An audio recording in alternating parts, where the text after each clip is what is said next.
The most tragic stories in Warhammer 40K. In the grim darkness of the far future, there is only war. This phrase has become synonymous with Warhammer 40,000, a universe where humanity teeters on the brink of extinction, where gods of chaos feast upon mortal souls, and where hope is a fragile flame flickering in an ocean of darkness. But beneath the endless battles, the towering war machines, and the cosmic horror, there beats a heart of profound tragedy.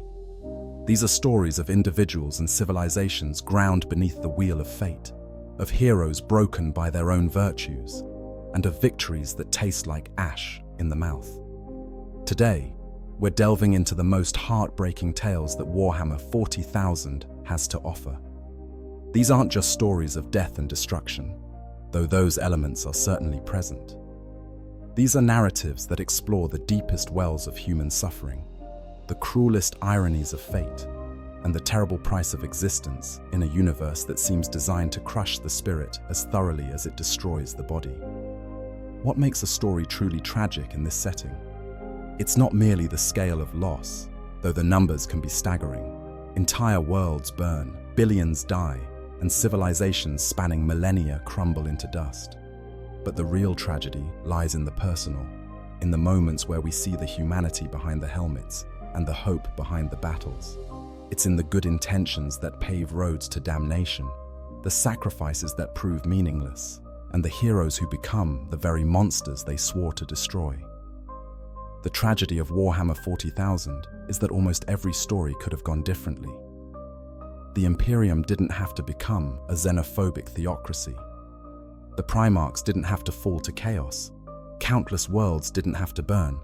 But in a universe governed by malevolent gods and the mistakes of a godlike emperor, these tragedies were perhaps inevitable. They serve as cautionary tales about the dangers of pride, the seduction of power, and the cost of survival in an uncaring cosmos. As we journey through these tales of woe, remember that they're set against the backdrop of the 41st millennium, where life has become cheap and hope has become heresy, where the Imperium of man, humanity's last great civilization, is a rotting corpse animated by fanaticism and fear, where every victory is Pyrrhic and every hero is broken. This is a universe that specializes in taking noble souls and twisting them until they're unrecognizable, in showing us what monsters we become when we're pushed to our absolute limits. Angron, the empath turned monster. Let us begin with perhaps the most viscerally tragic of all the Primarchs. Angron, the Red Angel, Primarch of the World Eaters Legion. His story is one of profound irony, for he was created to be something entirely different from what he became. The Emperor designed each Primarch with specific gifts, specific purposes, in his grand design for humanity. Angron's gift was empathy. Imagine that for a moment. In a universe of endless war, the Emperor created a being whose psychic power allowed him to absorb the suffering of others, to take their pain into himself and give them peace. Angron was meant to be a healer of sorts, a leader who could understand his warriors on the deepest possible level, who could shoulder their burdens and lead them forward unbowed by the weight of their collective trauma. But the Chaos Gods had other plans. When the infant Primarchs were scattered across the galaxy by the Dark Powers, Angron fell upon the world of Nuceria, a technologically advanced but morally bankrupt society where the wealthy elite entertained themselves with gladiatorial death matches. The child who should have grown to be an empathetic leader was instead enslaved, forced into the fighting pits, and subjected to one of the most heinous procedures in all of Warhammer lore: the implantation of the Butcher's Nails. The Butcher's Nails were archaeotech devices from the dark age of technology, cybernetic implants hammered into the skull and woven throughout the brain. Their purpose was simple and cruel: to amplify aggression while suppressing all other emotions. When the nails activated, they flooded the subject with overwhelming rage, turning even the most rational being into a frothing berserker. The only relief from the nails came through violence, through the spilling of blood. And the nails were always active. For Angron, this meant the death of everything he was meant to be. His gift of empathy was twisted and broken, replaced by an endless cycle of rage and pain. He could still feel the suffering of others, but now it only added to his own torment. Worse still, the nails were killing him slowly but surely, rewriting his brain, destroying the neural pathways that made him who he was. Even the Emperor, with all his power, could not remove them without killing Angron in the process. But before the Emperor found him, Angron made the most of his terrible situation. Despite the nails, despite the slavery, he became a leader among the gladiators. He used what remained of his empathic gifts to give his fellow slaves moments of peace, absorbing their pain so they could sleep without nightmares, even as it added to his own suffering. He led them in a rebellion, a desperate bid for freedom that took them to the mountains where they made their final stand. And this is where the tragedy deepens. As Angron and his gladiator family prepared to die fighting against impossible odds, as they stood together for one last moment of freedom and defiance, the Emperor arrived. The master of mankind, Angron's gene father, appeared in a flash of golden light and made a choice that would echo through millennia. He teleported Angron away, leaving his fellow gladiators to die alone on that mountain. Try to understand the magnitude of this betrayal. Angron had been a slave his entire life. The gladiators were his only family, the only people who had ever stood beside him.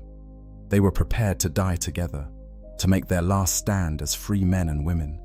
And in that moment of ultimate solidarity, Angron was ripped away, forced to watch from orbit as the people he loved were slaughtered to the last. The Emperor, who commanded armies that could have easily saved those gladiators, who commanded technology that could have freed an entire world, chose instead to claim only his son.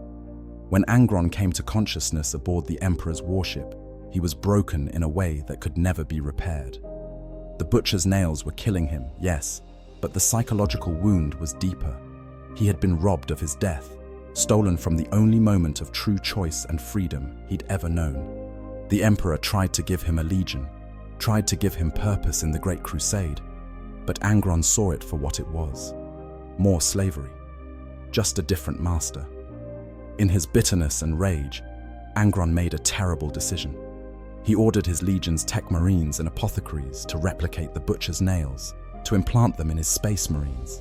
If he was cursed to live in endless pain, if his existence was nothing but rage and violence, then his sons would share that curse. The World Eaters, who had once been the Warhounds, a legion known for close quarters combat and brotherhood, transformed into something monstrous. The implantation process was horrific. Early attempts had a 100% fatality rate. Space Marines, already conditioned to withstand pain that would kill ordinary humans, died screaming as the nails rewrote their brains. But Angron persisted, and eventually, the process was perfected. Khan, one of his captains, became the first to survive the procedure, and thousands more followed. With the nails embedded in their skulls, the World Eaters became uncontrollable. They fought with savage fury, slaughtering everything in their path, unable to distinguish friend from foe once the blood rage took them. They weren't soldiers anymore. They were weapons that pointed themselves at the enemy and hoped they died before they ran out of targets. The other legions began to avoid fighting alongside them, disgusted by their lack of discipline and their tendency to turn on allies. And Angron? He descended further into madness with every passing year. The nails were consuming more and more of his brain, leaving less and less of the person he might have been. He was dying, slowly but surely, killed not by any enemy, but by the implants that had been forced upon him as a slave. Some of his more loyal sons whispered that this was mercy, that death would free him from his endless torment. Then came the Horus heresy. When the War Master turned against the Emperor, Angron joined him without hesitation. Why wouldn't he? The Emperor had enslaved him, had left his true family to die, had done nothing to remove the devices killing him. Angron fought for Horus not because he believed in his cause, but because he hated the Emperor with every fiber of his tortured being. During the heresy, Angron's degradation reached its terrible conclusion. As the World Eaters descended upon world after world, leaving nothing but corpses and ashes in their wake, Angron was approached by Lorgar, his brother and the Primarch of the Word-Bearers. Lorgar offered him a way out, a dark miracle that would stop the nails from killing him. All it would cost was his soul. In the midst of battle, as Angron lay dying from the nail's latest assault on his brain, Lorgar enacted a ritual. The World Eaters, driven by desperation to save their Primarch, joined in the slaughter, offering rivers of blood to the blood god Khorne, and Khorne answered.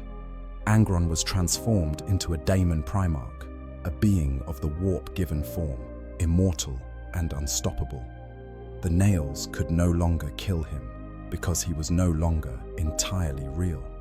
But this wasn't salvation, it was damnation. The transformation stripped away the last vestiges of Angron's humanity. He became a creature of pure rage, a manifestation of violence for its own sake. The empath who could absorb others' pain became an engine of suffering, spreading agony wherever he walked. The warrior who had fought for freedom became a slave to Khorne, bound by chains forged from his own hatred. In the 10,000 years since the heresy, Angron has emerged from the warp periodically to lead his World Eaters in campaigns of pure destruction. He no longer fights for any cause, no longer holds any ideology. He exists only to kill, to spread blood and suffering across the stars. And somewhere, buried deep beneath the rage and the demon flesh, there might still be a fragment of the being who once took his comrades' pain upon himself so they could sleep peacefully. This is the tragedy of Angron. He was designed to be humanity's most compassionate leader, its greatest healer of psychological wounds. Instead, he became its most brutal killer, a monster who spreads pain instead of alleviating it. He didn't choose to be implanted with the butcher's nails. He didn't choose to watch his family die. He didn't choose to be transformed into a demon. Every step of his path was forced upon him by circumstances beyond his control, and by an emperor too proud to see that sometimes saving one person means saving all the people they love. The bitter irony is that Angron was right. In his final moments of lucidity before becoming a demon, he accused the emperor of being nothing more than another slaver, another tyrant who saw people as tools to be used. And looking at his own fate, forced to serve first the emperor and then Khorne, never truly free even for a moment, it's hard to argue that he was wrong. Angron's tragedy is that he glimpsed what he could have been, a leader who truly cared for his warriors, who could bear their burdens and lead them to something better, and then had it stolen from him piece by piece, until nothing remained but rage and hate and endless, pointless violence. Magnus the Red, the road to hell paved with good intentions.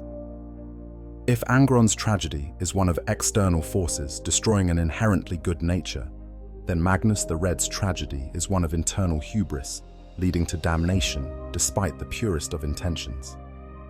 Magnus, Primarch of the Thousand Suns Legion, was perhaps the most powerful psyker ever created, second only to the Emperor himself.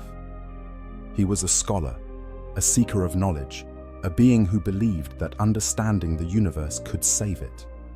And that belief, that noble dedication to wisdom, would lead him to commit the greatest betrayal of the Emperor and damn himself and his legion to an eternity of servitude to Tzeentch, the chaos god of change and manipulation. Magnus the Red's story begins, as do all the Primarchs, with mystery and potential. When the infant Primarchs were scattered by chaos, Magnus fell upon the world of Prospero, a planet rich in psychic energy and home to a civilization that valued knowledge above all else. Unlike Angron's brutal slavery or Curz's lonely savagery, Magnus was raised in relative paradise. The Prosperians recognized his incredible psychic gifts and nurtured them, teaching him to master the warp, to see beyond the veil of reality into the immaterium itself. By the time the Emperor found him, Magnus had transformed Prospero into a utopia of learning. The capital city of Tisca was a marvel, its libraries holding knowledge from across human history, its schools teaching thousands of aspirants to wield psychic power responsibly.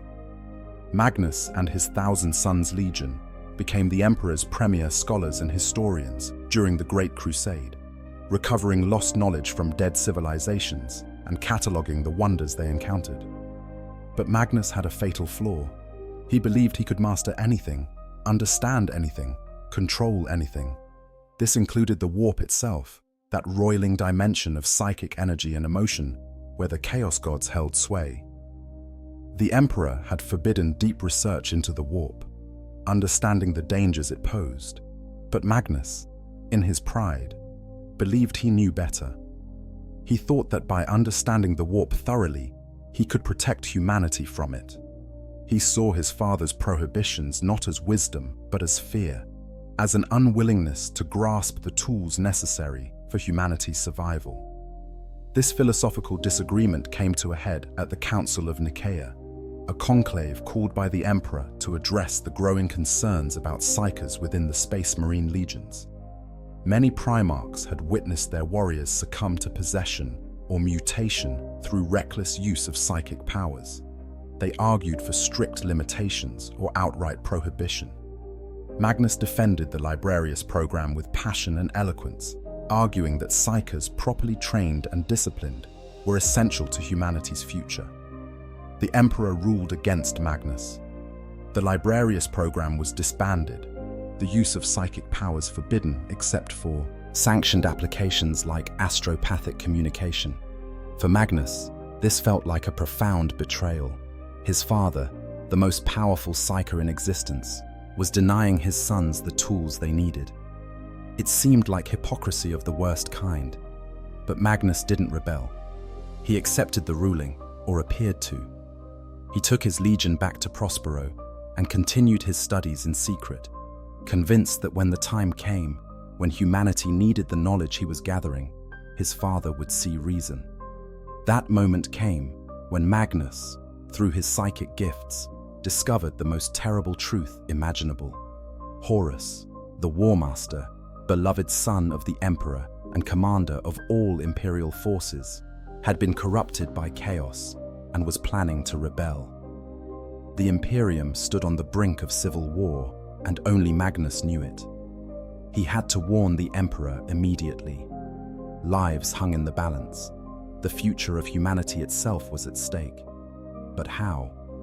Prospero was far from Terra, too far for any normal message to arrive in time. The war might be over before a ship could carry word, so Magnus made a choice. He would use his psychic powers to send a warning directly to the Emperor, mind to mind across the vast gulf of space. It would require tremendous power, more than any psyker had ever wielded. It would require delving deep into the warp, but it was necessary. He had to warn his father. Magnus enacted his ritual, gathering his most powerful sorcerers and drawing on the psychic might of Prospero itself.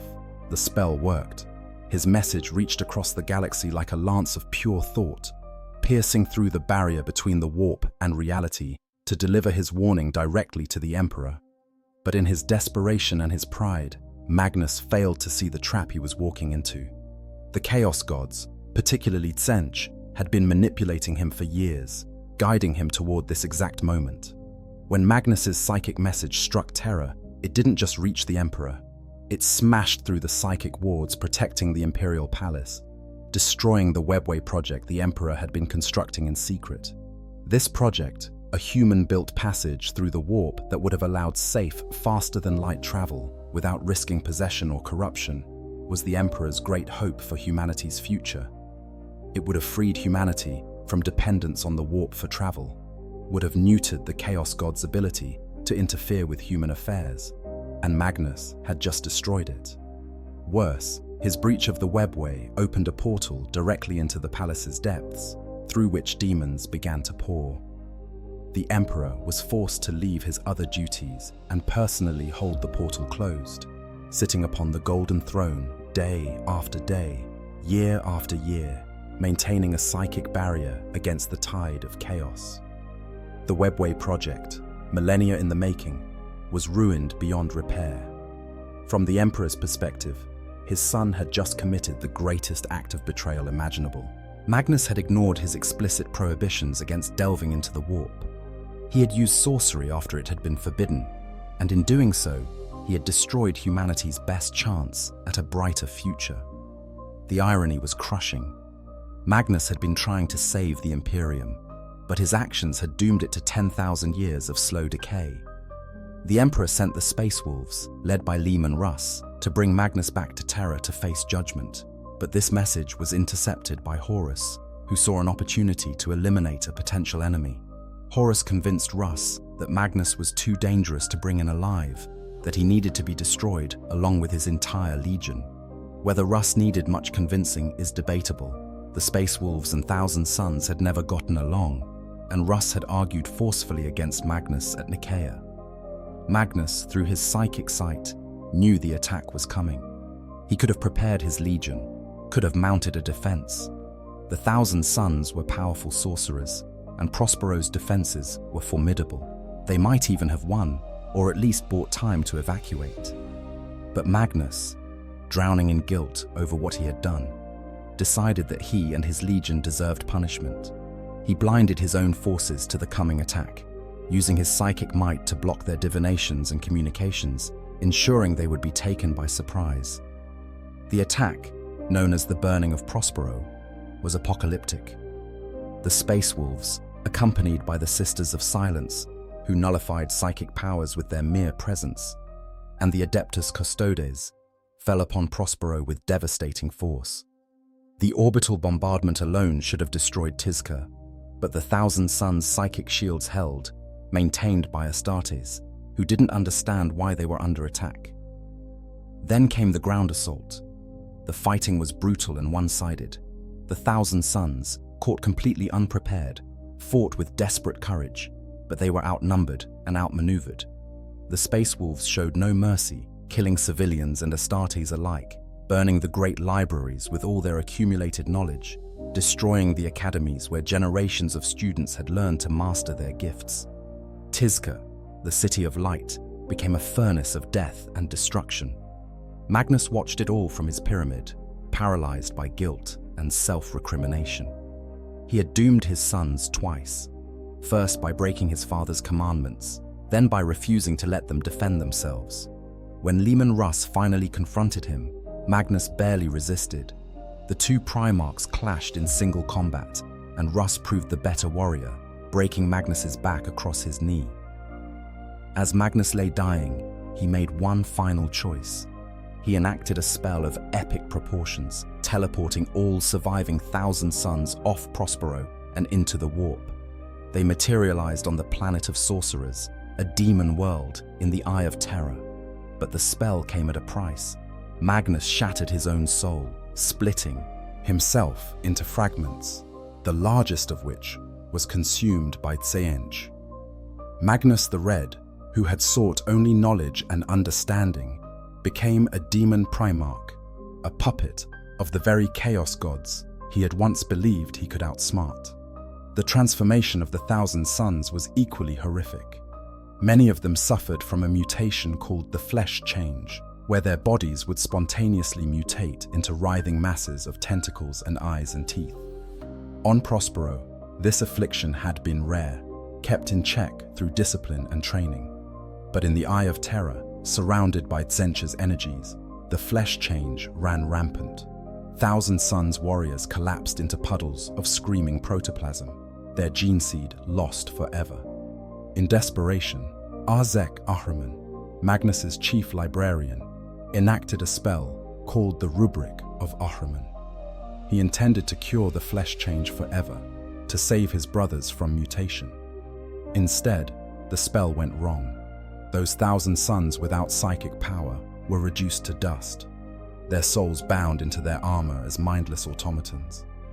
The Psykers were protected, but at the cost of watching most of their legion become empty suits of armor, animated by the fragments of tortured souls. Magnus, what remained of him, was broken, utterly. He had tried to be loyal. He had tried to save the Imperium. Every choice he'd made had been driven by good intentions and a genuine desire to help. And yet, through pride and ignorance and the subtle manipulations of Tzeentch, he had betrayed everything he loved. His father's greatest project lay in ruins. His homeworld was a lifeless rock. His legion was reduced to dust and demons, and he himself was no longer fully real, no longer fully his own person, but a fragment of a soul serving the changer of ways. The tragedy of Magnus is that he was right about so much. Psykers were essential to humanity's future. The Imperium couldn't function without them. Knowledge of the warp was necessary to fight against it. The Emperor's secretiveness, his refusal to explain the true nature of chaos to his sons, did contribute to the heresy. But being right didn't save Magnus. It didn't save his legion, his world, or his soul. In the grim darkness of the 41st millennium, sometimes being right just means you understand exactly why everything went wrong. 10,000 years later, Magnus the Red occasionally emerges from the Eye of Terror to lead the Thousand Sons in war. He is powerful beyond measure, a demigod of sorcery who can unmake worlds with a thought. But he's also a slave, bound to Tzeentch's will, forced to enact the schemes of a god who finds his suffering amusing. The scholar who dreamed of elevating humanity has become a weapon pointed at it. The son who tried so desperately to warn his father has become one of the Imperium's most dangerous enemies. And perhaps the cruelest irony of all, if Magnus had simply ignored his discovery of Horus's treachery, if he had let the rebellion unfold, without trying to warn anyone, the damage might have been less severe. The webway would still exist. The Emperor wouldn't be chained to the Golden Throne. Prospero would still stand. By trying to save everything, Magnus destroyed it all. That's the essence of his tragedy, the futility of good intentions in a universe designed to punish them. The Istvan atrocities, when brothers become enemies. If individual tragedies can break your heart, then the events at Istvan break the very concept of brotherhood. Here, in the early days of the Horus heresy, we witness the transformation of the Emperor's grand vision into a nightmare of betrayal and fratricide. The Istvan system became the grave of countless Astartes who died at the hands of their own battle brothers, and the psychological scars it left shaped the entire course of the galactic civil war to come. The tragedy of Istvan actually began on Istvan III, a civilized world that had rebelled against imperial rule. The War Master Horus, newly converted to chaos, but not yet openly rebellious, was tasked with bringing the world back into compliance. He brought with him elements of 4 legions: his own sons of Horus, the World Eaters of Angron, the Death Guard of Mortarion, and the Emperor's Children of Fulgrim. To any observer, it seemed like a routine pacification, if anything involving Astartes could be called routine. But Horus had a problem. Not all of his warriors would follow him into rebellion. Many remained staunchly loyal to the Emperor, incorruptible in their devotion to the imperial truth. These loyal Astartes, if allowed to live, would oppose him when he finally revealed his treachery. They had to be eliminated, but in a way that wouldn't alert the wider Imperium to his plans. Istvan III provided the perfect opportunity. Horus carefully selected which warriors would form the first wave of the assault. Under the guise of honoring the most loyal warriors with the chance to spearhead the attack, he sent down precisely those Astartes he needed to eliminate. Captains who had voiced concerns about the Legion's direction, veterans who were too close to the old ways, Marines who had spoken too fondly of the Emperor. All of them were deployed to the planet's surface, to the capital city known as the Coral City. The assault went well initially. The loyalist Astartes fought with their usual effectiveness, driving deep into enemy territory, securing objectives, winning glory for their legions. They had no reason to suspect anything was wrong. These were their brothers at their backs, their own primarchs in command. They trusted implicitly. Then Horus gave the order to commence the virus bombing. Life Eater virus is one of the most horrific weapons in the Imperium's arsenal. Upon release, it consumes all organic matter, reducing flesh to sludge in moments. The death it brings is excruciating, as victims feel their bodies literally dissolving around them. Worse, the decay of so much organic matter releases enormous amounts of flammable gas into the atmosphere.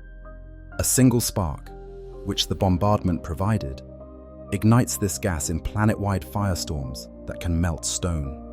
The virus bombs fell on Istvan III while the loyalist Astartes were still fighting below. These were warriors in their full armor, trained to fight in any environment, but even they couldn't withstand Life Eater. Those caught in the open died screaming, their armor becoming their coffin as their bodies liquefied inside. Some managed to reach sealed shelters in time, but they had to listen to the screams of their battle brothers over the Vox as the virus consumed them. But some survived. 2 officers in particular, Saul Tarvitz of the Emperor's Children and Nathaniel Garrow of the Death Guard, uncovered the plot before the virus bombing began. Tarvitz managed to steal a Thunderhawk and race to the surface, warning as many warriors as he could to take shelter. Garrow commandeered the frigate Eisenstein and fled the system, racing to Terra to warn the Emperor of Horus's treachery. Thanks to their warnings, several thousand Astartes survived the initial bombardment, sheltering in bunkers and underground complexes. But survival came with the terrible knowledge that their own Primarchs had tried to kill them. Brothers they had fought beside for decades, perhaps centuries, had just attempted to murder them. The psychological trauma was immense. Never in the history of the Legiones Astartes had such a betrayal occurred. It shattered something fundamental in those who survived. When Horus realized the Loyalists had survived, he was forced to deploy his traitor Astartes to finish the job. This led to a 3-month ground war in the ruins of the Coral City. Brother fighting brother. The sons of Horus killing sons of Horus. Death Guard slaughtering Death Guard. The surviving Loyalists, led by Captains Garviel Loken and Tarik Torgadon of the Sons of Horus, fought with desperate courage, knowing that every moment they survived was another moment for word to reach the Emperor. The battles were apocalyptic. These were Astartes, fighting Astartes, warriors created to be humanity's ultimate protectors, turning their weapons on each other. The dead piled up so high that their bodies formed defensive walls. The traitors sent wave after wave of warriors, but the Loyalists held, making them pay in blood for every inch of ground.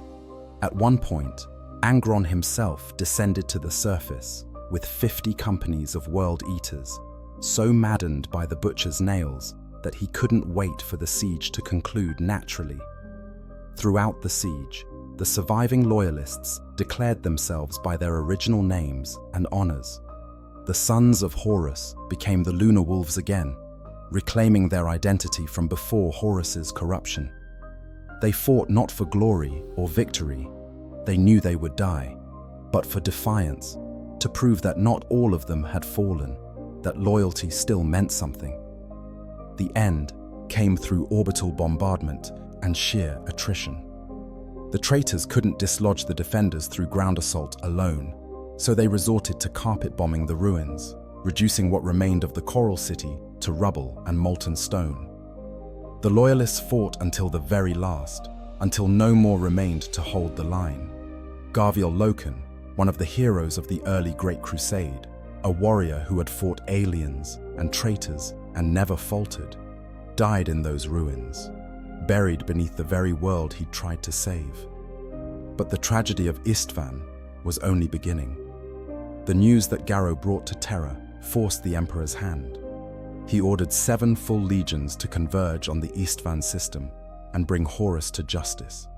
3 legions would form the first wave: the Iron Hands, Salamanders, and Raven Guard. 4 would follow behind to provide support: the Iron Warriors, Alpha Legion, Wordbearers, and Night Lords. What no one knew was that the second wave had already turned traitor. Horus had been planning this for months, carefully converting his brother Primarchs, playing on their grievances and ambitions. The Loyalists were walking into a trap of monumental proportions.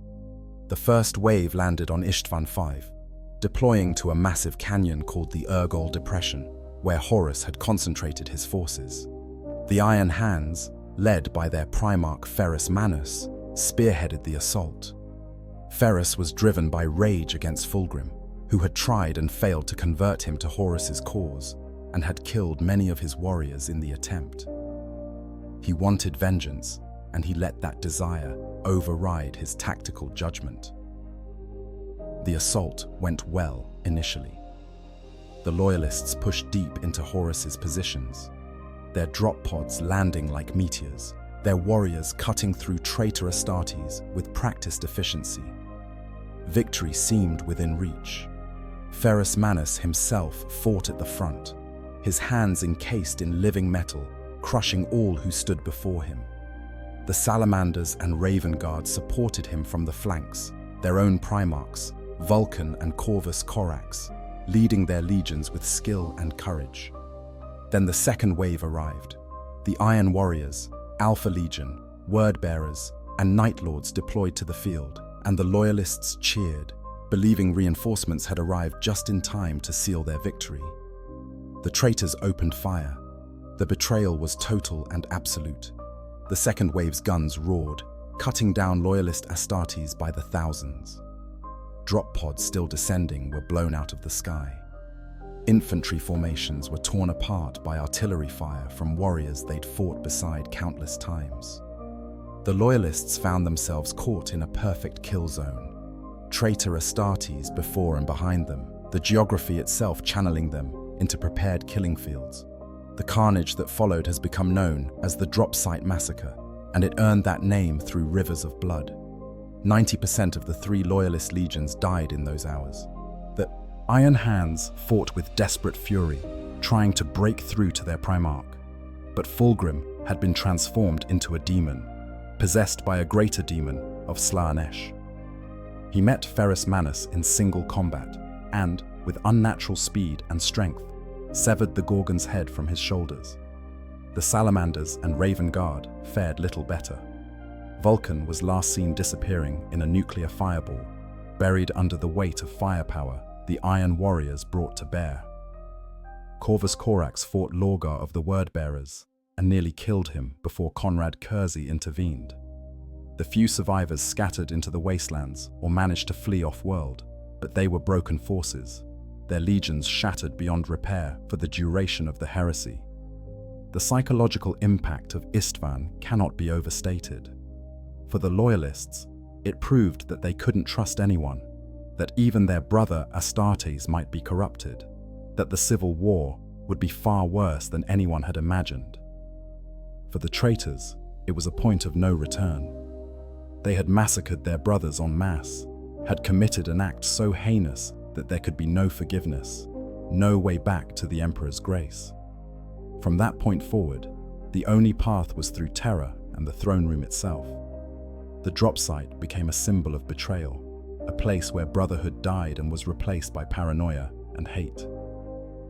The surviving Astartes from those 3 legions became known as the Shattered Legions, and they spent the rest of the heresy waging a guerrilla war against the traitors, driven by grief and rage.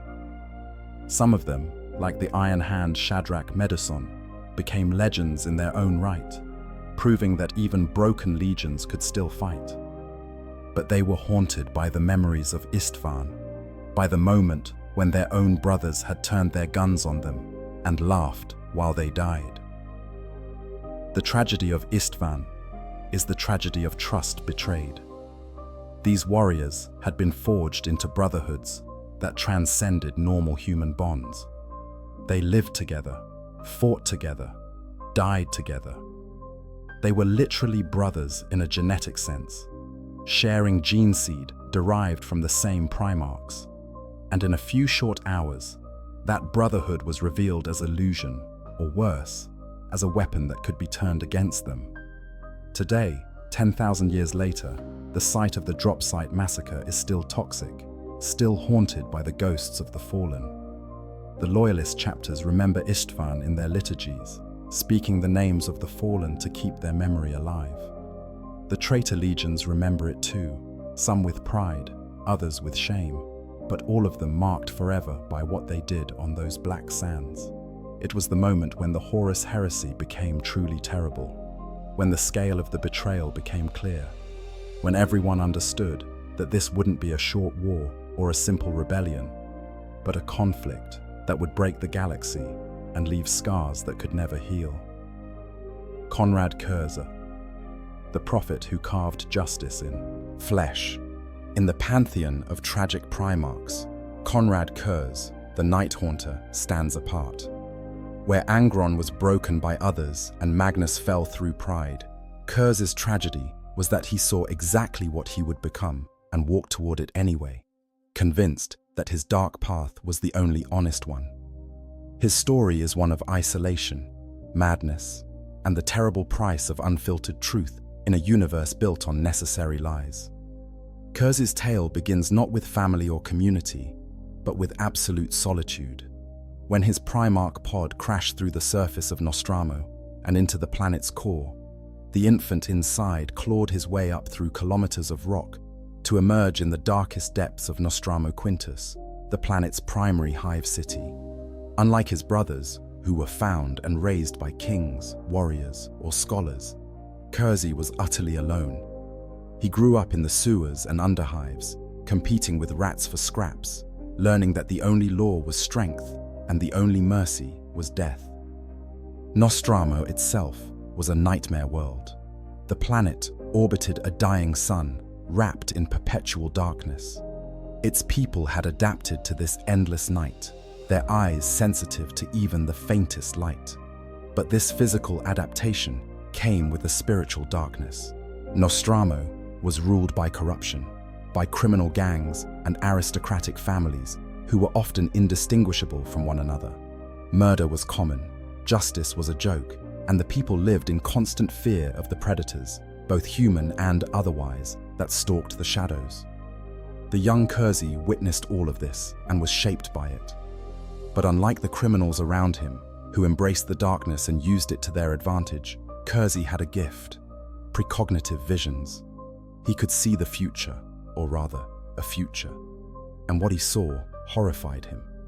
He saw the crimes people would commit, the suffering they would cause, the slow decay of any attempt at civilization.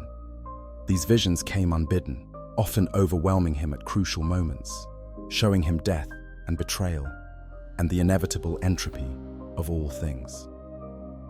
In response to what he saw, Curze made himself into something terrible, an avenging angel of the night, a creature of pure terror who hunted the predators. He began with small criminals, then moved to gang leaders, then to corrupt officials. His methods were brutal beyond measure. He didn't just kill, he mutilated. He displayed bodies. He made examples so horrific that the mere rumor of them caused criminals to flee the city. He broadcast his executions over every public screen, ensuring that everyone on Nostromo knew what awaited those who broke his laws. The Night Haunter, as people began to call him, didn't do this out of sadism, at least not initially. He did it because it worked. Crime rates plummeted. Murder became almost unheard of. People were so terrified of the Night Haunter that they policed themselves and each other. Peace came to Nostromo, the peace of the graveyard, as Curze himself acknowledged. It was order built on fear, but it was order nonetheless. By the time the Emperor found him, Curze had become the absolute ruler of Nostromo, a dictator whose word was law and whose displeasure meant death in the most horrible ways imaginable. When the Emperor's ship descended through the planet's perpetual night, Curze knew immediately who had come. His visions had shown him this moment. He stood waiting at the end of the road to his palace, and as the Emperor approached, Curze had a vision so powerful that he tried to claw his own eyes out. In that moment, he saw the fates of all his brothers and the fate of the Emperor himself. He saw the Horus heresy before it began. He saw terror burning, the Emperor entombed on a golden throne, half the Primarchs fallen to chaos. And he saw his own death, murdered by an assassin on a distant world, alone and abandoned by everyone he had ever known. The vision paralyzed him, and the Emperor had to stop him from blinding himself. What followed was one of the most chilling conversations in Imperial history. The emperor claimed he had come to take Kurzi home, to give him purpose. Kurzi replied that this was not his name, that he was the Night Haunter, and that he knew exactly what the emperor intended for him. There was no warmth in their reunion, no joy. Just a son who saw his father as another tyrant, and a father who saw a son too damaged to save, but too useful to abandon. The emperor gave Kurzi command of the 8th Legion, which became the Night Lords. Under Kurzi's leadership, they became specialists in terror tactics, dropping onto worlds and making such brutal examples of the leaders that entire populations would surrender rather than resist. It was effective, horrifyingly so. Worlds that would have required years of campaigning fell within days, once word spread of what the Night Lords did to those who resisted. But it was also corrupting. The Night Lords were recruited from Nostramo, which in Kurzi's absence had reverted to its old criminal ways. The new Astartes brought with them the worst elements of their culture: sadism, torture for pleasure rather than purpose, a delight in causing suffering. Kurzi watched this happen and did nothing to stop it, perhaps because he believed it was inevitable, perhaps because some part of him enjoyed it. His visions grew worse over time, more frequent and more debilitating. They would strike him at random, showing him futures that horrified him, but which he couldn't prevent.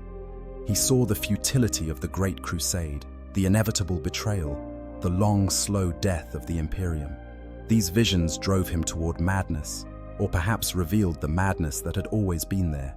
When Fulgrim revealed some of Kurzi's visions to Rogel Dawn, and Dawn confronted him about them, something inside Kurzi snapped. He attacked Dawn, nearly killing the Imperial Fist's Primarch, then fled with his legion. He returned to Nostramo and, in an act of spite and despair, ordered his ships to destroy the planet. The Night Lord's weapons fired into the core of the world, into the very hole Kurz had emerged from decades before, and Nostramo tore itself apart in a cataclysm that killed billions. Why? Why destroy his own homeworld, the place he had brought order to through years of brutal effort? Perhaps because he had seen what it had become again in his absence, all his work undone, the darkness returned. Perhaps because he wanted to prove that nothing good could last, that all his efforts had been meaningless. Or perhaps because he was already lost to the visions and the madness, and wanted to erase the one place that might have remembered who he'd been before he became the Night Haunter. When the Horus heresy erupted, Kurzi sided with the traitors immediately. Not because he believed in Horus's cause, Kurzi believed in nothing, but because his visions had shown him this outcome, and he had decided to embrace it. At Istvan V, the Night Lords were part of the second wave that massacred the Loyalists, and Kurz himself saved Lorgar from being killed by Corvus Corax. He fought throughout the heresy with savage effectiveness, but also with increasing instability, his visions overwhelming him more and more often. After the heresy failed and Horus was slain, Kurzi fled with his legion into the dark corners of the galaxy. They became raiders and pirates, terrorizing imperial worlds not for any strategic purpose, but simply because it was what they did. Kurz himself descended into near-complete madness, torn between his visions and his conviction that everything he had done was justified. The end came on the world of Sagwalsa, a dead rock where Kurzi had made his lair. The Imperium sent an assassin, Meshen of the Calidus Temple, to kill him. Kurzi's visions had shown him this moment countless times. He could have prepared defenses, could have fled, could have surrounded himself with his legion. Instead, he sent the Night Lords away and waited alone in the dark for death to find him. When Meshen arrived, Kurzi made no move to defend himself. He gave a final speech, recorded for his legion to find later, a rambling manifesto that justified everything he had done and damned the Emperor as a hypocrite. Then he simply waited, as the assassin's blade found his heart. His last words were chilling in their resignation. Death is nothing compared to vindication. The tragedy of Konrad Kurz is the tragedy of a man who saw the worst of everything and concluded that the worst was all there could ever be. He had the power to see the future, but not the wisdom to understand that futures could be changed. His visions showed him one path, and he mistook that for the only path, trapping himself in a self-fulfilling prophecy. He became the very monster his visions showed him because he believed he had no choice.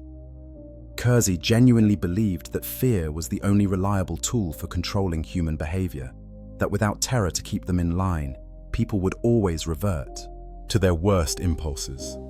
And Nostromo seemed to prove him right.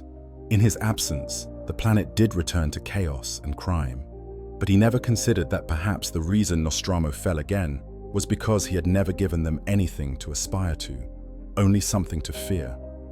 He created order, but not justice, stability, but not hope.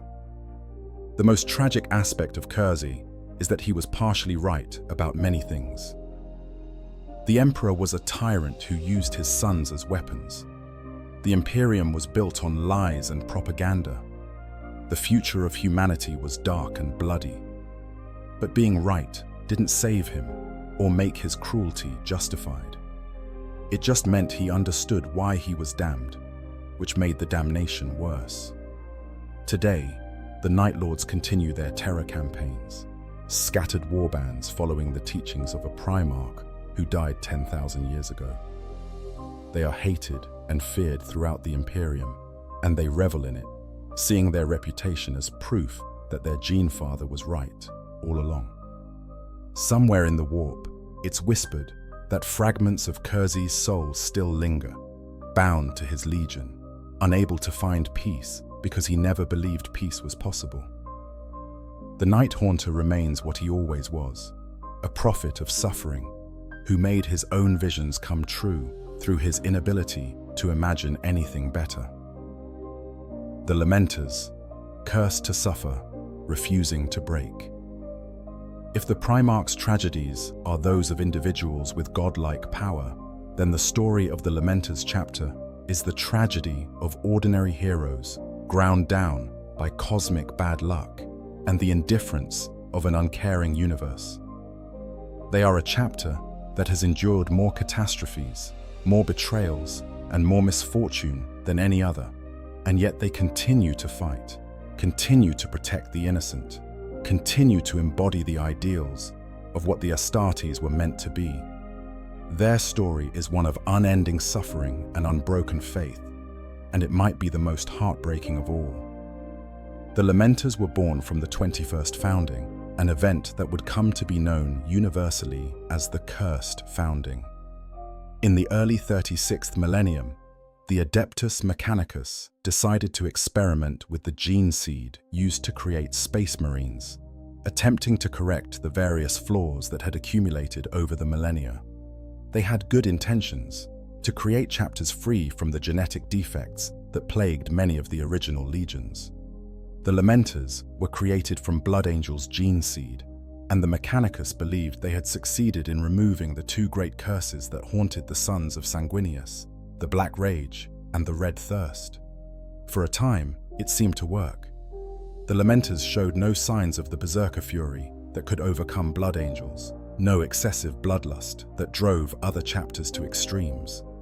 They appeared to be everything the 21st Founding had promised. Astartes perfected, free from the flaws of the past, but they were cursed in other ways, whether through some subtle defect in their gene seed, the malevolent attention of the Chaos Gods, or simply the capricious cruelty of fate. The Lamenters quickly proved to be the unluckiest chapter in the entire Imperium. Nothing went right for them. Simple missions became disasters. Allies abandoned them at critical moments. Equipment failed when they needed it most. They seemed to attract catastrophe, like a magnet attracts iron. What made this worse was the stigma attached to the 21st Founding. As the decades passed, it became clear that the Cursed Founding had produced more failures than successes. Many chapters created during this time fell to mutation, madness, or corruption. Some turned traitor, others simply died out, their gene seed too unstable to sustain a chapter. The Imperium began to view all chapters from the 21st Founding with suspicion, even those like the Lamenters who remained utterly loyal. The Lamenters found themselves shunned by other Astartes chapters. When they called for aid, it often didn't come. When they fought alongside other chapters, they were given the most dangerous assignments, the ones no one else wanted. This isolation hurt them in ways that had nothing to do with combat effectiveness. Space Marines are not solitary warriors. They depend on the brotherhood of their chapter and the wider community of Astartes. To be excluded from that brotherhood, to be treated as suspect and possibly tainted despite total loyalty, was a wound that never healed. Despite this, the Lamenters tried to serve faithfully. They took on missions that other chapters refused, defended worlds that were considered expendable, threw themselves into the most desperate situations because no one else would. They developed a reputation for compassion, unusual among Astartes, often going out of their way to minimize civilian casualties and protect Imperial citizens, even when it compromised their tactical position. In a galaxy where most Space Marines view ordinary humans as cannon fodder at best, the Lamenters actually cared about the people they were sworn to protect. This compassion would prove to be both their greatest virtue and a source of further tragedy. During the 39th Millennium, the Lamenters were ordered to defend against the 9th Black Crusade, sent to the world of Corellia alongside the Mortifactors chapter. But the Mortifactors, superstitious and suspicious of the cursed founding, abandoned the Lamenters on the surface when the fighting grew intense. They simply left, taking their ships and leaving the Lamenters to face the Black Legion alone. A more pragmatic chapter might have abandoned Corellia's civilians and fought a fighting retreat to escape. The Lamenters refused. They stayed and fought a desperate defense against overwhelming odds, protecting the population even though it cost them hundreds of battle brothers. They held the line until reinforcements arrived, and the civilians survived. But the chapter was crippled, its numbers severely depleted, its resources exhausted. This became a pattern.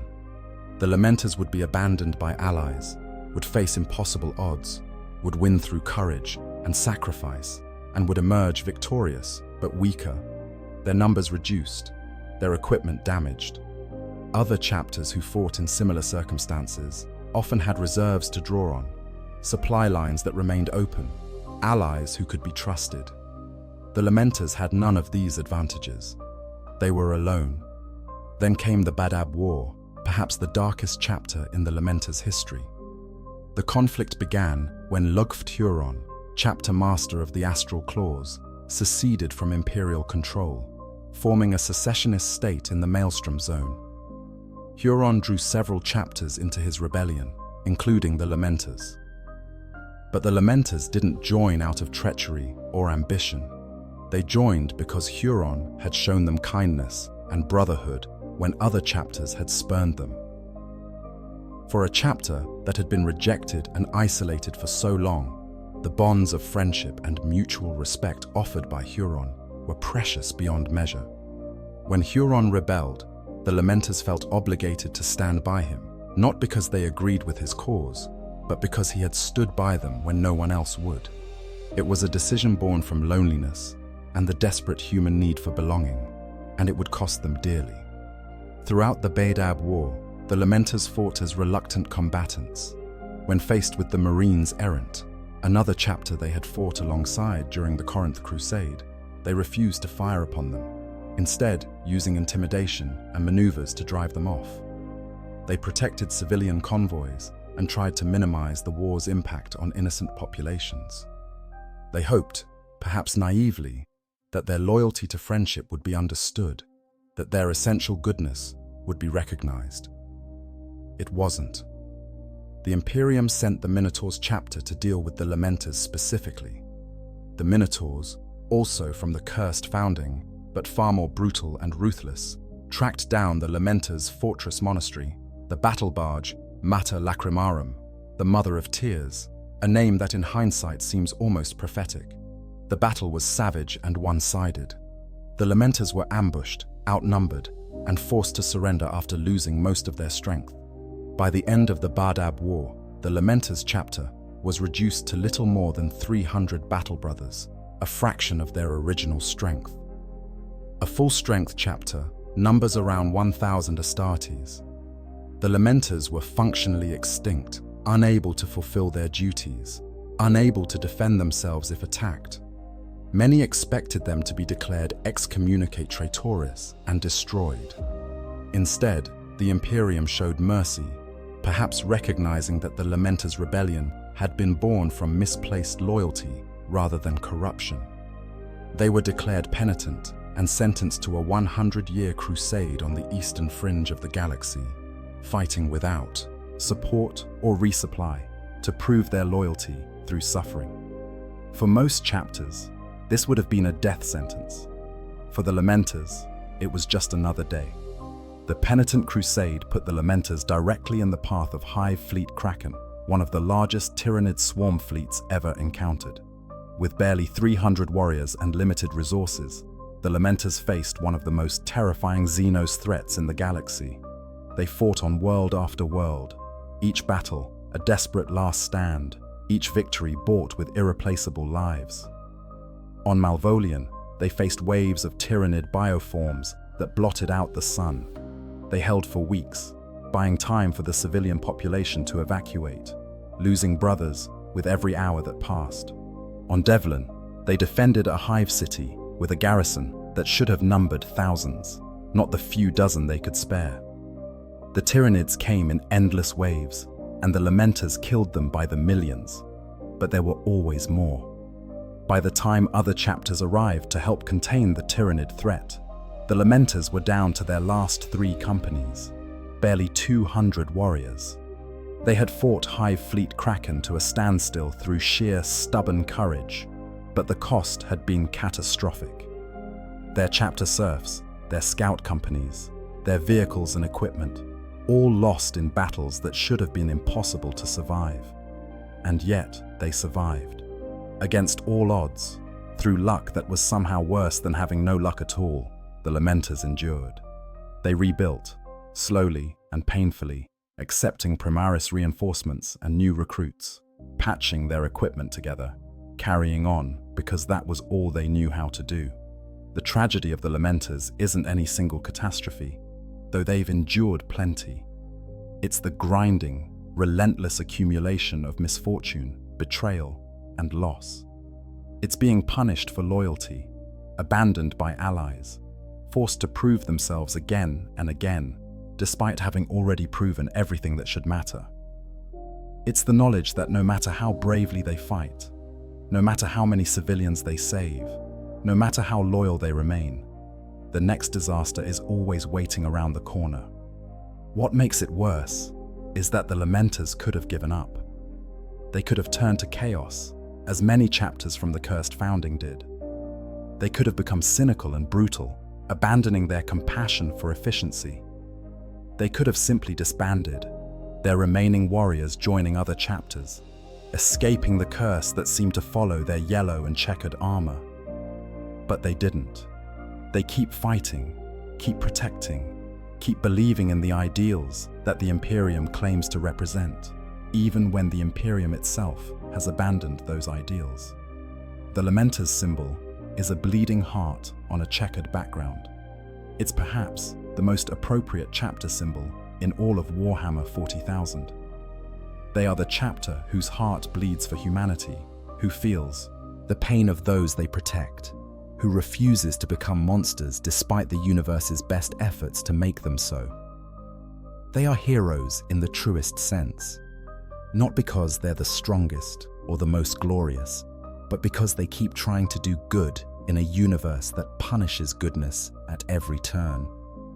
In the grim darkness of the far future, where there is only war and most heroes become something terrible, the Lamenters stand as a beacon of what the Astartes were supposed to be.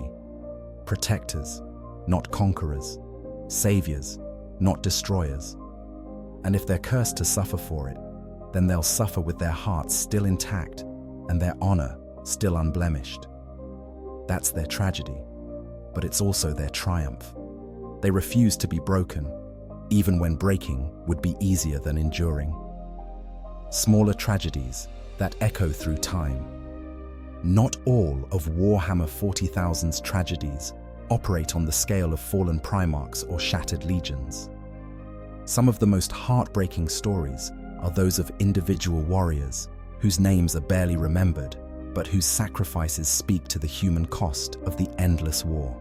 These are the stories that remind us that behind every battle statistic, every casualty report, every acceptable loss, there was a person who mattered to someone. Take ancient Rylanor, the ancient of rights of the Emperor's Children Legion. Rylanor was a venerable dreadnought, a warrior so grievously wounded that only entombment in a walking sarcophagus could preserve his life. He served with distinction during the Great Crusade, a respected veteran whose counsel was sought by officers throughout his legion. When the heresy began and Fulgrim led the Emperor's children into the service of Slaanesh, Rylanor found himself horrified by what his brothers were becoming. During the drop site massacre at Ishtvan V, Rylanor was abandoned in the fighting, left behind as the traitor legions withdrew. He lay in the ruins of a collapsed hangar for 10,000 years, his life support systems barely functioning, listening to the silence of a dead world. He could have simply shut down, allowed his organic components to die. Instead, he waited, nursing a hatred so pure and focused that it kept him conscious through millennia of isolation. He waited for Fulgrim to return, and in the 41st millennium, Fulgrim did return, drawn by curiosity to the world where he had achieved his first great victory. Rylanor activated a virus bomb he'd been guarding for 10,000 years, knowing that while it wouldn't kill a demon Primarch, the gesture would matter. He forced Fulgrim to face what the Emperor's children had lost, to see that even after 10 millennia, there were still those who remembered what they had been before corruption claimed them. Rylanor's final words to his former Primarch cut deeper than any weapon. I am Rylanor, ancient of rights, venerable of the Palatine host, and I reject you for now and for always. We were brothers once. We are brothers no more. Then he triggered. Then the bomb. The virus didn't destroy Fulgrim, who was beyond such mortal weapons, but it destroyed Rylanor's satisfaction. After 10,000 years of waiting for revenge, his weapon proved ineffective. The tragedy isn't just in his death, but in the futility of his sacrifice, the knowledge that even his most perfect act of defiance meant nothing to a being who had transcended human understanding. Or consider Garviel Loken and Tarik Torgadon, two of the finest warriors in the Sons of Horus. They were brothers in the truest sense, having fought side by side for decades, having saved each other's lives countless times, having shared hopes for the future of the Imperium. When Horus fell to chaos, they remained loyal, refusing to believe at first that their beloved Primarch could betray the Emperor. On Istvan III, as the virus bombs fell and the truth of the betrayal became undeniable, Loken and Torgadon led the defense of the loyalist survivors. They fought together one last time, and Torgadon died, saving Loken's life, killed by their own former brothers. Loken survived the initial battle, seemingly one of the few witnesses who could testify to Horus's treachery, but he was buried in the final bombardment, left for dead in the ashes of the Coral City. The tragedy of Loken and Torgadon isn't just their deaths or the betrayal they suffered. It's that they represented the best of what the Great Crusade could produce. Warriors who were intelligent, thoughtful, and genuinely idealistic about the future they were building. They believed in the imperial truth, in the unity of mankind, in the noble mission they had been given, and all of it was revealed as a lie, a pleasant fiction that had already rotted from within before they even realized the corruption was there. Then there's Barabbas Dantiok, an iron warrior who might have the most unjustly forgotten heroism in all the heresy. Dantiok was horribly wounded by a bioweapon during the Crusade, his body twisted and broken, kept alive only by advanced medical technology and his own stubborn will. When his legion turned traitor, Dantiok refused to follow. Despite his suffering, despite his legion's betrayal, he remained loyal to the Emperor. He ended up defending an imperial fortress in Ultramar against his own former brothers, a company of iron warriors led by a commander who had once been his friend. The siege was brutal. But Dantiok held, using all the tactical genius that made the Iron Warriors so fearsome, turning their own siege techniques against them. In the end, facing overwhelming odds, he used the Pharaohs, an ancient alien device, to summon loyalist reinforcements, then detonated the fortress, killing himself and hundreds of traitors. What makes Dantiok's story tragic is how easily he could have joined the traitors. His Primarch, Perturabo, had abandoned him before the heresy began, seeing his wounded body as a sign of weakness. The Imperium he served had done little to reward his loyalty or ease his suffering. He had every reason to be bitter, every justification for rebellion. But he remained true to the oaths he'd sworn, chose the harder path because it was the right path, and died almost forgotten, his heroism overshadowed by the grander battles of the heresy. These stories matter because they show the personal cost of the great events that shaped the Imperium. Rylanner's 10,000-year wait in darkness, Torgadon's death saving a brother who couldn't save him in return, Dantiok's lonely stand against his own legion.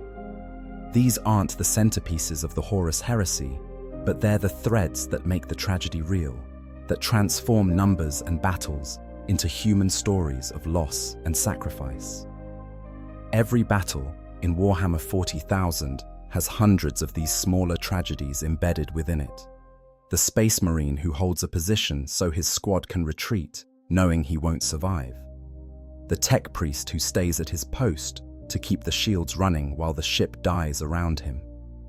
The Imperial Guard Sergeant who orders his troops forward, knowing they're marching to certain death, but hoping their sacrifice will matter. Most of these heroes die unmourned and unremembered. Their names aren't recorded in the great chronicles. Their deeds aren't celebrated in ceremonies or commemorated in monuments. They're just statistics in casualty reports, acceptable losses in the grinding mathematics of war. But each one of them was a person, with hopes and fears and people who cared about them. Each death diminished the Imperium in ways that can't be measured in strategic analyses. This is perhaps the deepest tragedy of Warhammer 40,000, that individual heroism has become meaningless in the face of the Imperium's immense scale. 10,000 heroes die defending a hive city, and the Administratum simply notes that the city was held at acceptable cost. 1 million guardsmen perish buying time for a single Space Marine chapter to escape, and it's considered a good trade.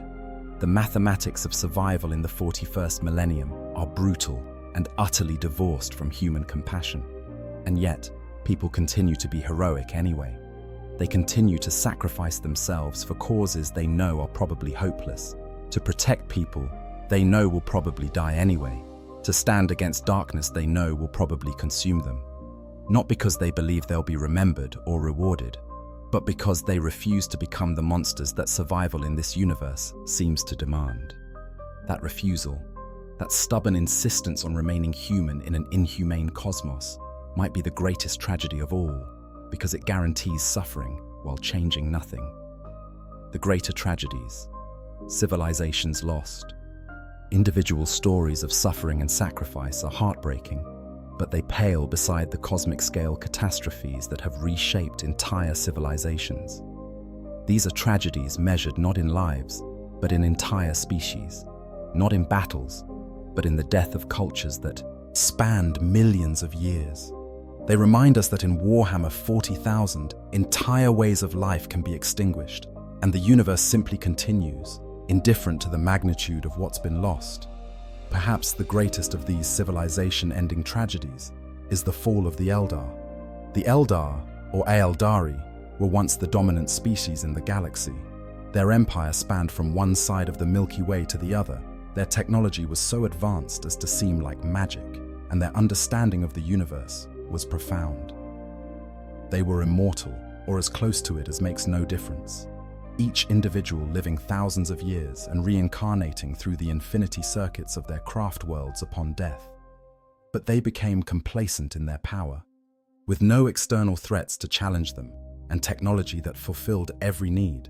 The Eldar turned inward, seeking ever more extreme experiences to stave off boredom. Their society became devoted to sensation and excess, to pushing every boundary and exploring every taboo. What began as art and philosophy devolved into hedonism and depravity. They tortured for entertainment, murdered for pleasure, created cults devoted to experiences so extreme that they broke the minds of those who pursued them. This wasn't just personal corruption, it was corruption on a civilization-wide scale. Billions upon billions of Eldar participated in the descent into excess, their psychic emanations bleeding into the warp. And in the warp, something began to grow, feeding on their depravity, coalescing into consciousness from the psychic echoes of their darkest indulgences. The Eldar were creating a chaos god, and they didn't realize it until it was far too late. When Slaanesh, the Dark Prince, was born, the psychic scream of its awakening tore through reality. The birth of a new chaos god was an event of such magnitude that it created the Eye of Terror, a massive warp storm that consumed the heart of the Eldar Empire. Billions of Eldar died in an instant, their souls ripped from their bodies to feed the newborn god. Planets were swallowed by the warp, entire star systems ceased to exist, and the proud empire that had stood for millions of years collapsed in a single catastrophic moment. Those Eldar who survived did so only because they were far from the empire's heart or had taken precautions. The craft world Eldar had fled before the fall, sensing the danger and escaping on massive world ships. The Exodites had abandoned Eldar society millennia before, choosing a simpler life on maiden worlds. The Dark Eldar retreated into Komarach, a hidden city in the Webway, where they continue their depravities to this day, feeding on suffering to sustain themselves against Slaanesh's hunger. But the tragedy of the fall isn't just in the deaths or the destruction. It's in what was lost. An entire civilization's accumulated knowledge, art, and culture. The Eldar had explored heights of achievement that other species couldn't even conceptualize. Their poetry could reshape reality.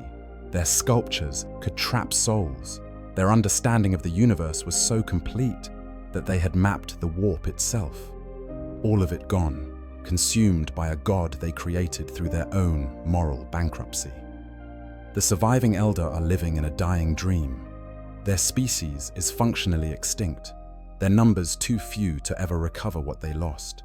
Every Eldar who dies is not just a personal tragedy, but a further step toward the extinction of their entire race. They know they're doomed, that Slaanesh waits to consume their souls upon death unless they take extraordinary precautions.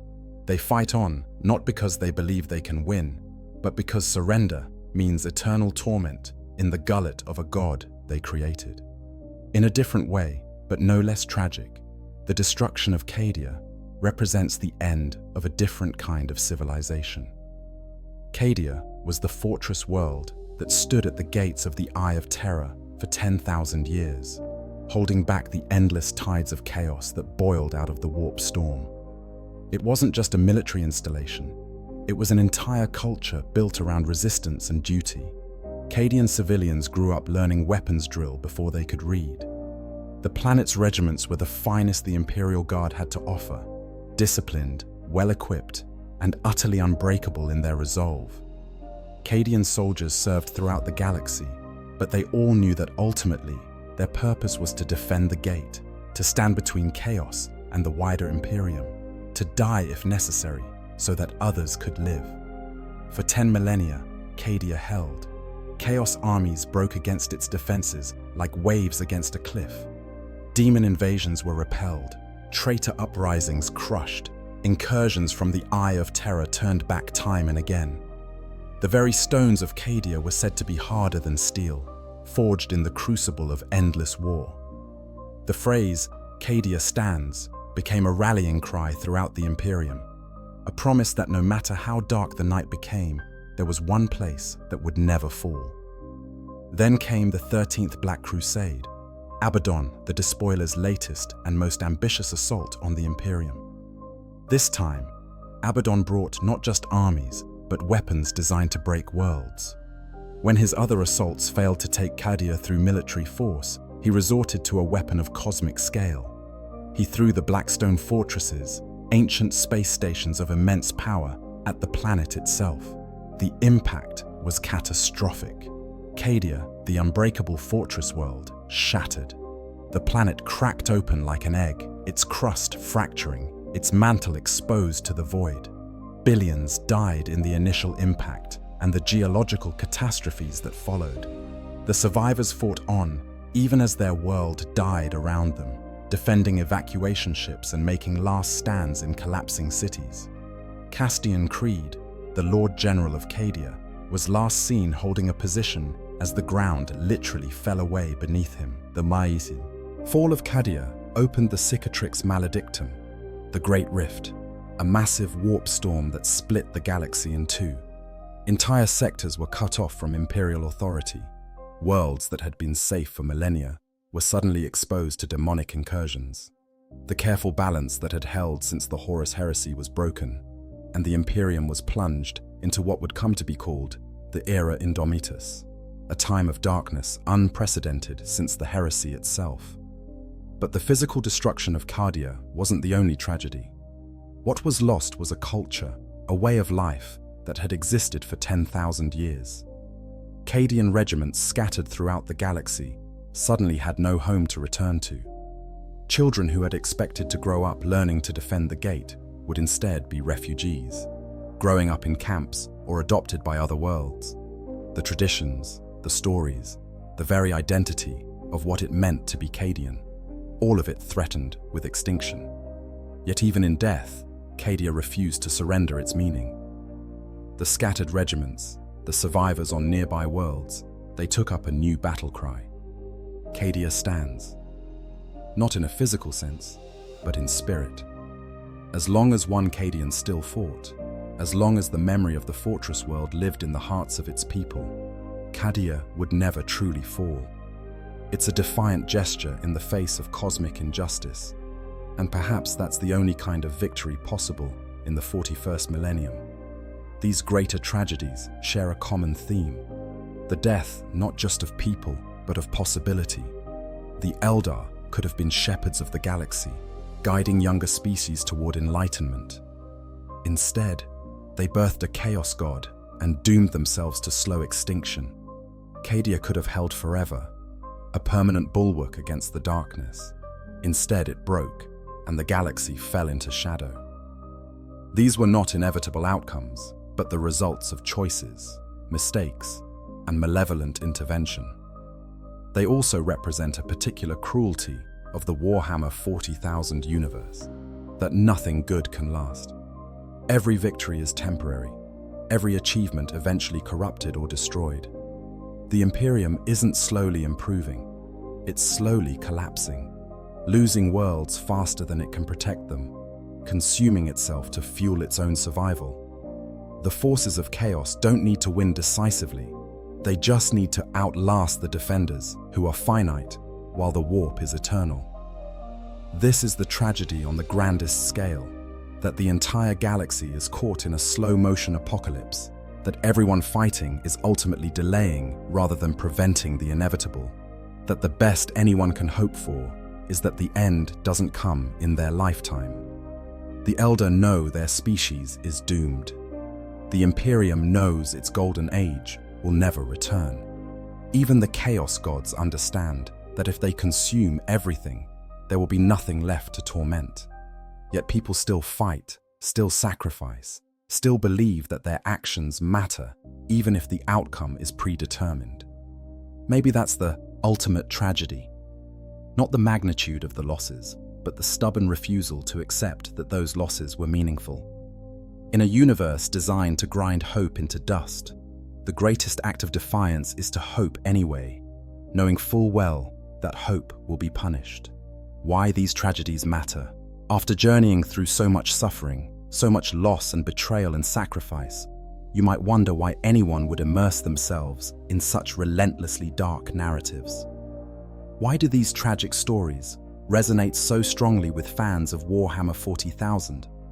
What do we gain from exploring these depths of despair and witnessing the systematic destruction of everything good? The answer lies in the human element that tragedy reveals. Warhammer 40,000 operates on a scale that should be incomprehensible. Battles involving billions of combatants, weapons that can destroy planets, conflicts that span entire sectors of the galaxy. These numbers are so vast that they lose meaning, becoming abstract statistics that fail to move us. But when we focus on individual stories of tragedy, when we see the personal cost of these cosmic conflicts, suddenly, the scale becomes real. We understand what it means for 1 billion people to die when we've seen how one person's death matters. Angron's tragedy teaches us about the destruction of potential, about how abuse and trauma can transform someone from a healer into a monster. His story is a warning about the long-term consequences of cruelty and the importance of saving not just individuals, but everyone they love. It's also a meditation on agency and the question of how much of our behavior is truly our choice when circumstances have shaped us so thoroughly. Magnus's fall illustrates the danger of hubris and the road to hell paved with good intentions. He genuinely wanted to help, genuinely believed he could control forces beyond his understanding, and in his pride, he destroyed the thing he most wanted to protect. His tragedy speaks to the human tendency to believe we're smarter than we are, to think that understanding something means we can control it. In our own lives, we might not be dealing with chaos gods and webway projects, but we've all made mistakes while trying to help, all pushed forward with plans that seemed brilliant until they fell apart.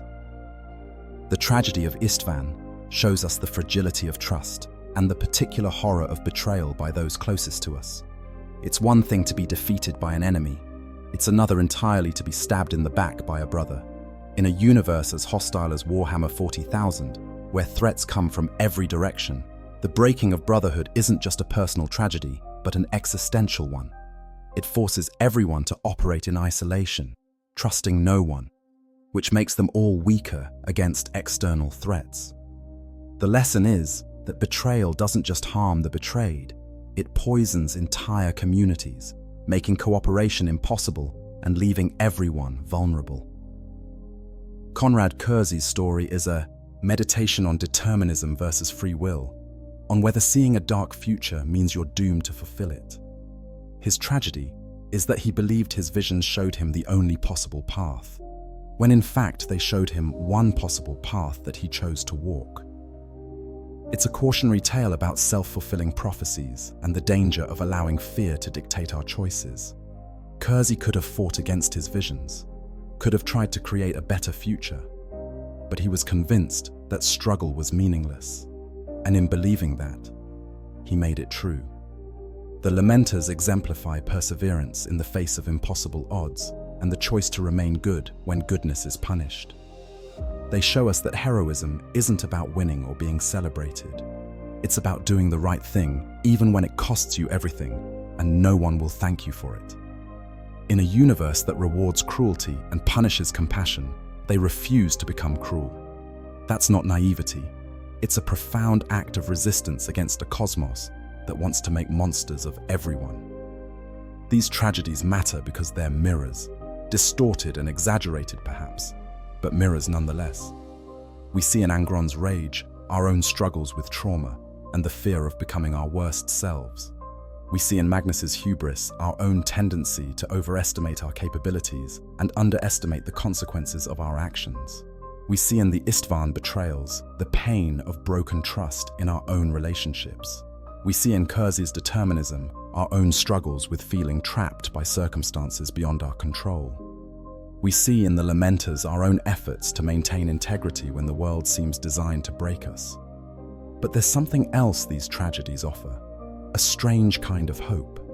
Not hope that things will get better, because in Warhammer 40,000 they probably won't, but hope in the sense of human resilience, the refusal to surrender even when surrender would be rational. Every tragic character we've discussed could have given up. They had reasons, justifications, more than enough suffering to excuse quitting, but they didn't. They fought on, even when fighting meant suffering, even when they knew they'd lose, even when victory itself would be hollow. That's the paradox at the heart of Warhammer 40,000's tragedies. They're stories about futility and loss, about how nothing good lasts and how the universe punishes hope. But they're also stories about people who refuse to accept futility, who keep fighting anyway, who maintain their humanity in the face of dehumanizing horror. The Imperium tells its citizens that the Emperor protects, that suffering has meaning, that sacrifice will be rewarded. These stories tell us something more honest and more profound. Suffering doesn't have meaning unless you give it meaning, and the only reward for sacrifice is the knowledge that you tried. In our own world, we face challenges that can feel overwhelming. Climate change, political division, economic instability, the thousand small cruelties of daily existence. We're not fighting Xenos hordes or chaos corruption, but we understand the feeling of being ground down by circumstances beyond our control, of fighting battles we seem destined to lose. Warhammer 40,000's tragedies speak to that experience. They validate the feeling that yes, everything is terrible and unfair, while simultaneously showing us examples of people who faced even worse and kept going. The difference between Warhammer 40,000 and our reality is that the grim-dark setting makes explicit what we usually try to avoid confronting. That everything ends, that most struggles are ultimately futile, that the universe is indifferent to our suffering. But in making these truths explicit, in pushing them to their logical extreme, the setting paradoxically offers a kind of liberation. If everything is hopeless anyway, then we're free to choose our responses based on what we value rather than what we think will succeed. We can be kind because we choose kindness, not because we expect reward. We can fight for justice because it's right, not because we believe justice will win. This is why these tragedies resonate. They're not just entertainment, though they certainly are that. They're not just catharsis, though they offer that too. They're explorations of how to maintain human values in a universe that seems designed to destroy them. They ask the question, when everything is darkness, what light will you carry? And more importantly, will you carry it even knowing it can't dispel the darkness, that it will probably get you killed, that no one may ever know you tried? The characters we've discussed all answered that question differently. Angron tried to carry light once and had it brutally extinguished, so he became darkness itself. Magnus's light was his knowledge, and he held it so tightly that it burned him and everyone around him. Kersey never believed in light at all, convinced that darkness was all there could ever be. The Lamenters carry their light openly, despite knowing it makes them targets, despite centuries of proof that it will cost them dearly. None of these answers is entirely right or entirely wrong. That's what makes them tragic, rather than simply sad. Tragedy requires that we understand why the characters made the choices they did, that we see the logic behind even their worst decisions. Angron's rage is justified by his suffering. Magnus's pride grew from genuine brilliance. Kers's nihilism was supported by visions that came true. The Lamenter's compassion leaves them vulnerable. Each approach has its cost, and in the world of Warhammer 40,000, those costs are always paid in full. So we return to these stories, these tragedies, not because we're masochists who enjoy suffering, but because they're honest. They don't promise that good will triumph, or that sacrifice will be rewarded, or that things will get better. They promise only that the struggle matters to those who struggle, that dignity can be maintained even in defeat, that how we respond to inevitable loss defines us more than the loss itself. In the grim darkness of the far future, there is only war. But in the stories of those who fight that war, in the tragedies of those who give everything for causes they know are doomed, there is something profoundly human. Something that transcends the setting's nihilism and speaks to our own struggles with meaning in an often meaningless universe. These characters suffer on a cosmic scale so that we can process our own suffering on a human scale. They fail so spectacularly that our own failures seem manageable by comparison. They endure so much that our own endurance seems possible. That's why these tragic stories matter. Not because they're hopeful in the traditional sense, but because they're honest about how hard hope is to maintain, and they show us examples of people who maintain it anyway. Not because they promise victory, but because they show us warriors who fight knowing victory is impossible and do it anyway. Not because suffering has inherent meaning, but because they demonstrate how people can create meaning from suffering through the choices they make in response to it. And maybe, just maybe, in seeing these characters refuse to surrender their humanity in the face of overwhelming darkness, we find inspiration to maintain our own humanity in the face of our own challenges. The scale is different, the stakes are different, but the essential choice is the same. Will we become monsters to survive, or will we remain human and risk everything that costs us? Warhammer 40,000's tragic stories suggest that remaining human is worth it, even when it guarantees suffering, even when monsters seem to win, even when the universe itself appears to punish compassion and reward cruelty. Because in the end, the choice between remaining human and becoming a monster isn't about outcomes or success or survival. It's about who we choose to be, regardless of consequences. And that, perhaps, is the most tragic and most beautiful truth these stories have to offer. That being human is a choice we make every day, in every action, despite knowing that the universe doesn't care and that we'll probably lose anyway.